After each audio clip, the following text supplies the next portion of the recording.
Hello guys, in this video we will learn the living organism characteristic and habitat.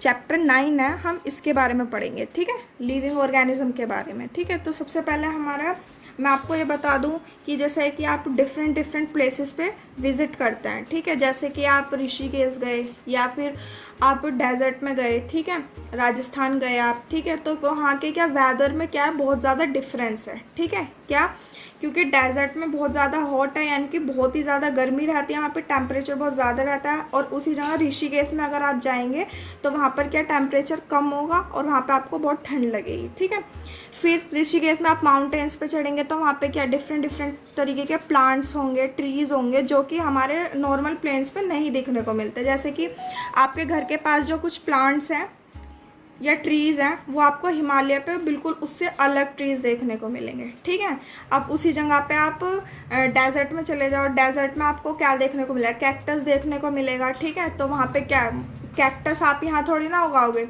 Cactus आपको desert में मिलेंगे. ठीक है, और एनिमल्स की बात करें तो ऋषिकेश में अलग तरीके के एनिमल्स रहते हैं जो माउंटेन्स पे रहते हैं. ठीक है, और डेजर्ट में अलग एनिमल्स हैं. ठीक है, जैसे कैमल है. कैमल क्या हमारा डेजर्ट में मोस्टली वो डेजर्ट में रहता है. ठीक है, तो हैबिटेट देखेंगे. हैबिटेट का मीन्स हो गया है कि ऐसा प्लेस जहाँ पे ऑर्गेनिज्म रहता हो. ठीक है, जहाँ ऑर्गेनिज्म रहता हो उसको हम क्या बोलेंगे? उसका हैबिटेट बोलेंगे. ठीक है, अब टेरेस्ट्रियल हैबिटेट होते हैं हमारे दो, और एक तो टेरेस्ट्रियल हैबिटेट होता है और एक क्या होता है? Aquatic habitat. ठीक है, टेरेस्ट्रियल हैबिटेट ऐसे प्लांट्स या ऐसे एनिमल जो कि लैंड पे रहते हैं उनको क्या कहा जाता है? टेरेस्ट्रियल हैबिटेट कहा जाता है. ठीक है, एक्वेटिक हैबिटेट क्या होता है? एक्वेटिक हैबिटेट वो होता है जो प्लांट्स और एनिमल्स क्या पानी में रहते हैं. ठीक है, तो ये आपको याद कर लेना, अभी याद हो जाएगा कि जो टेरेस्ट्रियल है, जो लैंड पे रहता है उनको हम टेरेस्ट्रियल बोलते हैं, और जो वाटर के अंदर रहता है उनको हम एक्वेटिक बोलते हैं. ठीक है, अब हम देखते हैं बायोटिक कॉम्पोनेंट और एबायोटिक कॉम्पोनेंट. ठीक है, biotic component the organism both plant और animals living in a habitat. ठीक है, यानी कि एक ही जगह पर रहते हैं वो एक ही हैबिटेट में, तो उसको हम क्या बोलेंगे? बायोटिक कॉम्पोनेंट बोलेंगे. ठीक है, और एबायोटिक कॉम्पोनेंट क्या होंगे? जो द नॉन लिविंग थिंग. ठीक है, non living thing such as rock, soil, air, water in the habitat constitutes abiotic component. ठीक है, तो बायोटिक में हमारे क्या प्लांट्स और एनिमल्स आएंगे जो लिविंग है, और नॉन बायोटिक में एबायोटिक में हमारे क्या आएंगे? नॉन लिविंग थिंग्स आएंगी. ठीक है, समझ आया? अब इसके बाद ये हमारे टेरेस्ट्रियल हैबिटेट और एक्वेटिक हैबिटेट के कुछ एग्जांपल हैं. टेरेस्ट्रियल हैबिटेट में हमारा forest, grassland, desert, coastal region, mountain region, ये सब आएगा. एक्वेटिक हैबिटेट हमारी lakes, river, ocean, marshes, estuaries. ठीक है, ये सब हमारे किस में आएंगे? एक्वेटिक में. ठीक है, तो अब हम देखते हैं नया टॉपिक. ठीक है, a journey through different habitat, यानी कि अब हम अलग अलग हैबिटेट्स के बारे में पढ़ेंगे. ठीक है, तो सबसे पहले हमने टेरेस्ट्रियल हैबिटेट लिया, उसके बारे में देखेंगे. तो टेरेस्ट्रियल हैबिटेट में सबसे पहले हमने डेजर्ट लिया है. ठीक है, the desert biome is dry terrestrial biome. ठीक है, डेजर्ट बायोम जो है क्या बहुत ज़्यादा ड्राई होता है.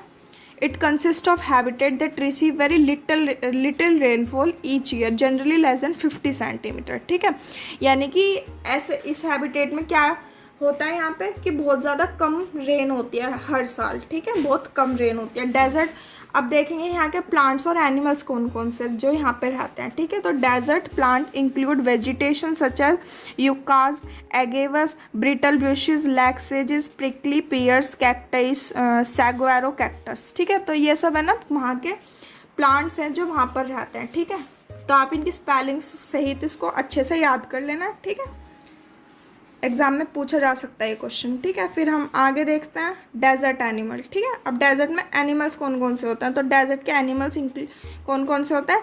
डेजर्ट कंगारू रैट्स होते हैं, कोयोट्स होते हैं, ग्रेटर रोड रनर होता है, सोनारन डेजर्ट लोड होता है, मिकैट होता है, प्रोंग्रोन होता है. ठीक है, ये सब वहाँ पे एनिमल्स पाए जाते हैं. ठीक है, कैमल तो आपको सभी को पता होगा.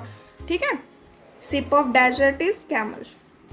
गाइज अब हम पढ़ेंगे माउंटेन रीजन के बारे में. Habitat at high altitude are dangerous. ठीक है, हाई एल्टीट्यूड पे वहाँ पे क्या डेंजरस है, खतरा है. ठीक है, and inhospitable then other than old land terrestrial habitat at lower altitude. The living organism in the mountain have to face scarcity of oxygen, food and water. यानी कि जो भी लिविंग ऑर्गेनिज्म है वहाँ पे माउंटेन पर रहने वाले, उन्हें क्या पानी की कमी, ऑक्सीजन की कमी, खाने की कमी उनको फेस करनी पड़ती है। ठीक है, तो अब हम देखेंगे वहाँ पे एनिमल्स कौन कौन से हैं। तो माउंटेन एनिमल्स कौन कौन से हैं, ब्राउन बियर हो गया हमारा, एल्पाइन काऊ हो गया, बिहेवर हो गया, ढोल हो गया, कियांग लैमरगियर हो गया, पोलर बियर हो गया, कैरिबो हो गया, डैल शीप हो गई और स्नोयाल हो गया। ठीक है, ये सब क्या है हमारे एनिमल है जो माउंटेन्स में पाए जाते हैं। ठीक है, अब हम कुछ प्लांट्स देखेंगे। Some plants that found in mountain region are pine, maple, cedar, oak, deodar etcetera. ठीक है, यानी कि ये क्या है, हमें ये प्लांट्स क्या हमें मिलते हैं, हमें माउंटेन पे मिलता है। ठीक है, the weather is very harsh due to low temperature. ठीक है, वेदर क्या है, बहुत ज़्यादा हार्श होता है, क्या टेम्परेचर की कमी होने के कारण। ठीक है, as the soil in inconsistence, vegetation is sparse and the land is almost barren. Land क्या होती है, ऑलमोस्ट सारी की सारी क्या होती है, बैरन। ठीक है, अब हम ग्रासलैंड पढ़ेंगे। ग्रासलैंड लास्ट टॉपिक है टेरेस्ट्रियल हैबिटेट का, तो ग्रासलैंड को देखते हैं। ठीक है, the grassland biome include terrestrial habitat that are dominated by grasses and have relatively few large trees और श्रब्स। ठीक है, यानी कि ग्रासलैंड एरिया में क्या मिलेगा, हमें ग्रासेस मिलेंगी, ट्रीज मिलेंगे, श्रब्स मिलेंगे। ठीक है, सम कॉमन प्लांट्स स्पीसीज। ठीक है, कुछ कॉमन प्लांट्स स्पीसीज हैं जो कि ग्रासलैंड में हमें देखने को मिलेंगी, क्या buffalo grasses, asters, cornflowers, cover and wild indigos. ठीक है, grassland support a variety of animal. Animal कौन कौन से मिलेंगे हमें, इंक्लूडिंग रेप्टाइल्स मिलेंगे हमें। ठीक है, मैमल्स मिलेंगे हमें, एम्फीबियंस मिलेंगी, बर्ड्स मिलेंगी और भी इन काफ़ी तरह के इनवर्टिब्रेट्स भी मिलेंगे। ठीक है, तो ये सब हमने किस में पढ़ा है, ग्रासलैंड में पढ़ा है। ठीक है, अब हम पढ़ते हैं कुछ एक्वेटिक हैबिटेट्स के बारे में। ठीक है, अभी तक हमने जितना पढ़ा है वो हमने सब किसके बारे में पढ़ा है, टेरेस्ट्रियल हैबिटेट के बारे में पढ़ा है। अब हम एक्वेटिक हैबिटेट के बारे में पढ़ेंगे। ठीक, तो एक्वेटिक हैबिटेट और सबसे पहले इसमें ओशियन आता है। ठीक है, एक्वेटिक हैबिटेट मैंने पहले बताया था कि ऐसे प्लांट्स और एनिमल्स जो कि वाटर में रहते हैं। ठीक है, तो सबसे पहले हमारा क्या है, ओशियन। ओशियन क्या है, ocean are area of salty water that fill enormous basin on the earth surface. ठीक है, यानी कि ओशियन का जो एरिया है वो क्या साल्टी वाटर से फिल है। ठीक है, अर्थ सरफेस, और हमारे मोस्टली जो अर्थ सरफेस है वो क्या है, सी। ओशन में आपको देखने को मिलेगा सारा क्या वो पानी से भरा हुआ है, साल्टी वाटर से। ठीक है, there are some sea animals. Sea animals कौन कौन से हो गए, हमारी वेल्स हो गई, डॉल्फिन हो गए, सील्स हो गया, फिश हो गई, टर्टल हो गया, सी बर्ड हो गए, ये सब क्या है हमारे सी एनिमल्स हो गए। ठीक है, अब हम सी प्लांट्स के बारे में देखेंगे। सी प्लांट्स क्या कौन कौन से हो गए हमारे, लोटस हो गया, कैक्टल हो गया, वाटर लिली हो गया। ठीक है, ये सब हमारे क्या है, ओशंस की प्लांट्स हैं। ठीक है, सी प्लांट। अब हम देखेंगे पॉन्ड्स एंड लेक्स के बारे में। ठीक है, lakes and ponds are a diverse set of inland fresh water. ठीक है, यहाँ पे हमें क्या फ्रेश वाटर मिलेगा जो exist across the globe and provide essential resource for both. और ये हमें क्या दोनों को हेल्प होती है, जैसे टेरेस्ट्रियल और एक्वेटिक ऑर्गेनिज्म बोथ। ठीक है, अब एनिमल्स कौन कौन से होते हैं और प्लांट्स कौन कौन से होते हैं हम उनको देख लेते हैं। पॉन्ड्स और लेक में रहने वाले एनिमल्स कौन कौन से हैं, फर्स्ट वन इज़ रेप्टाइल। ठीक है, फिश हो गई हमारे, इंसेक्ट हो गए, क्रेफिश हो गई। ठीक है, और प्लांट कौन कौन से हैं, वाटर लेक्टस हो गया, मोज़ेक प्लांट हो गया, ब्लू आयरिस हो गया, स्वीट फ्लैग हो गया, वाटर लिलीज हो गया। ठीक है, और भी बहुत सारे प्लांट हैं लेकिन हमने सिर्फ इतने ही पढ़े हैं। ठीक है गाइज, ये हमारा नेक्स्ट टॉपिक है। ठीक है, तो ये टॉपिक कुछ क्वेश्चंस की तरह है, आपकी बुक में कुछ क्वेश्चंस दिए हुए थे एज अ टॉपिक, तो मैं वही डिस्कस करूँगी। ठीक है, तो do all organism need food, क्या सभी ऑर्गेनिज्म को खाने की ज़रूरत होती है या नहीं, तो वो हम पढ़ेंगे। ठीक है, yes, all organism need food because it give us energy and maintenance of body. ठीक है, यानी कि हमें खाने की ज़रूरत 100% होती है। ठीक है, सभी ऑर्गेनिज्म को। ठीक है, क्यों होती है, क्योंकि वहाँ उससे अगर हम खाना नहीं खाएंगे तो हमारी बॉडी में एनर्जी नहीं होगी, किसी भी ऑर्गेनिज्म में एनर्जी नहीं होगी। ठीक है, हमारी बॉडी के मेंटेनेंस के लिए और हमें एनर्जी मिलने के लिए हम क्या करते हैं, खाना खाते हैं। ठीक है, plant make their own food by process of photosynthesis. ठीक है, फोटोसिंथेसिस प्रोसेस आप सभी को पता होगा, आपने पहले पढ़ा होगा। ठीक है, तो जो प्लांट्स होते हैं वो अपना खाना खुद बनाते हैं फोटोसिंथेसिस प्रोसेस के द्वारा। ठीक है, एनिमल डिपेंड ऑन प्लांट और other animal for this food. ठीक है, और जो एनिमल्स होते हैं वो दूसरे प्लांट्स पर या दूसरे एनिमल्स पर डिपेंड होते हैं अपने खाने के लिए। ठीक है, A living organism undergoes many life processes like nutrition, respiration, digestion, transpiration, circulation of blood and reproduction. ठीक है, यानी कि एक लिविंग ऑर्गेनिज्म के काफ़ी सारे उसकी लाइफ में काफ़ी सारे प्रोसेस उसकी बॉडी में होते हैं, जैसे कि न्यूट्रिशन हो गया, respiration, digestion, transpiration, circulation of blood हो गया, हमारा रिप्रोडक्शन हो गया। इन सब प्रोसेस को करने के लिए to perform all these life process the organism need energy and nutrients. ठीक है, इन सब प्रोसेस को परफॉर्म करने के लिए उनको क्या एनर्जी और न्यूट्रिएंट्स की ज़रूरत पड़ती है। ठीक है, और एनर्जी और न्यूट्रिएंट्स कहाँ से मिलता है? हमें फूड से मिलता है। ठीक है, तो फूड्स हमारे लिए क्या है? बहुत ज़्यादा इम्पोर्टेंट है और सभी ऑर्गेनिज्म को खाने की ज़रूरत होती है। हम नेक्स्ट टॉपिक देखेंगे, do all organism show growth? क्या सभी ऑर्गेनिज्म ग्रोथ शो करते हैं या नहीं, वो देखेंगे। ऑल लिविंग बीइंग ग्रो, सभी लिविंग बीइंग क्या ग्रो होते हैं। Increase in mass and increase in number of individual are characteristic of growth. Growth के जो कैरेक्टरिस्टिक है क्या, या तो मास इंक्रीज इन मास, या तो मास में इंक्रीज हो गए, या फिर increase in number of individual, या फिर नंबर में इंक्रीज होंगे। ठीक है, इन unicellular organism it can be increase in size and mass. ठीक है, यूनिसेलुलर ऑर्गेनिज्म में क्या होता है कि वो अपने साइज में इंक्रीज होते हैं और मास में। ठीक है, in multicellular it is increase in number of individual. ठीक है, और मल्टी सेलुलर में क्या होता है? वो इंक्रीज होते हैं किसमें? नंबर्स में। ठीक है, to growth take place in plants the growth by cell division continuously throughout their life span. ठीक है, प्लांट्स के अंदर जो उनका सेल डिवीज़न होता है, ठीक है, वो क्या कंटिन्यूसली चलता है जब तक उनका लाइफ स्पेन होता है। अब लाइफ स्पेन क्या है? लाइफ स्पेन वो होता है कि जब कोई ऑर्गेनिज्म बोर्न होता है और जब वो डाइड होता है, उसका एक पार्टिकुलर टाइम होता है,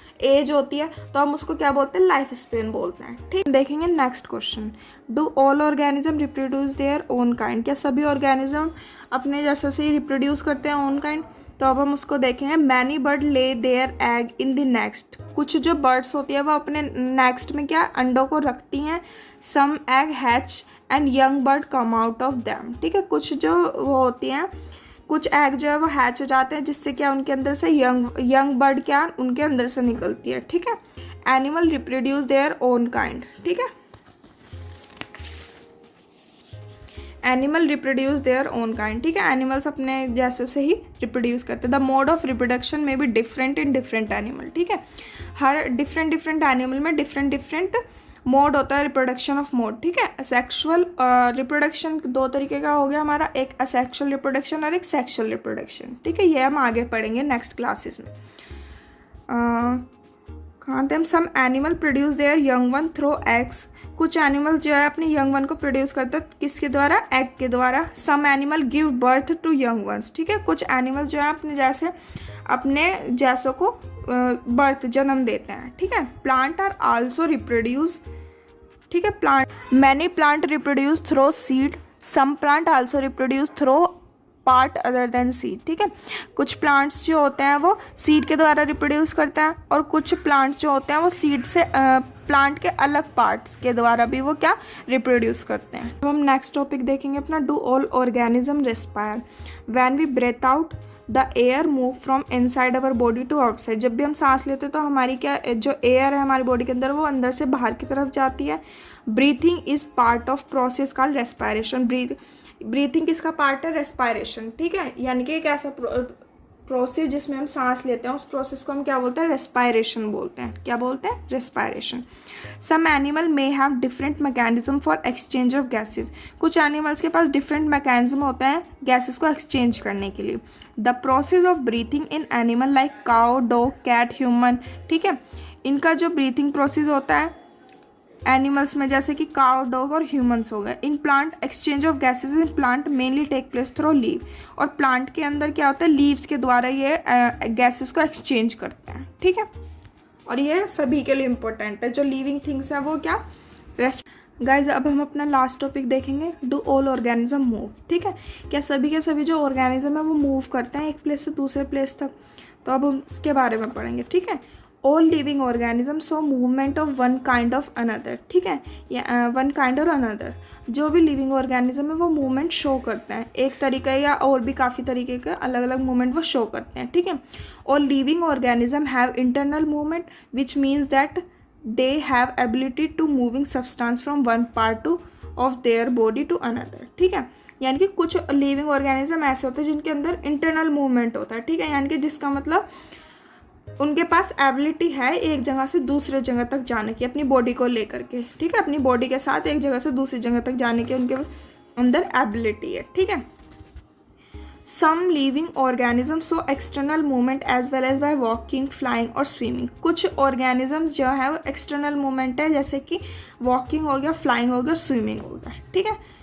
तो कुछ जो है वो वॉक करते हैं, फ्लाई करते हैं और स्विम करते हैं, ठीक है। तो ये क्या है, हमारे एक्सटर्नल मूवमेंट। तो इस चैप्टर 9 हमारा फिनिश हो चुका है और ये नोट्स मैंने चैप्टर 9 के लिए बनाए हैं। और अगर ये नोट्स आपको अच्छे लगे हो, आपको इन नोट्स से पढ़ना अच्छा लगा हो, तो आप कमेंट करके बताएं। और अगर आपको ये हेल्पफुल लगे तो आप इनको डाउनलोड भी कर सकते हैं, मैंने लिंक डिस्क्रिप्शन में दिया हुआ है वीडियो के।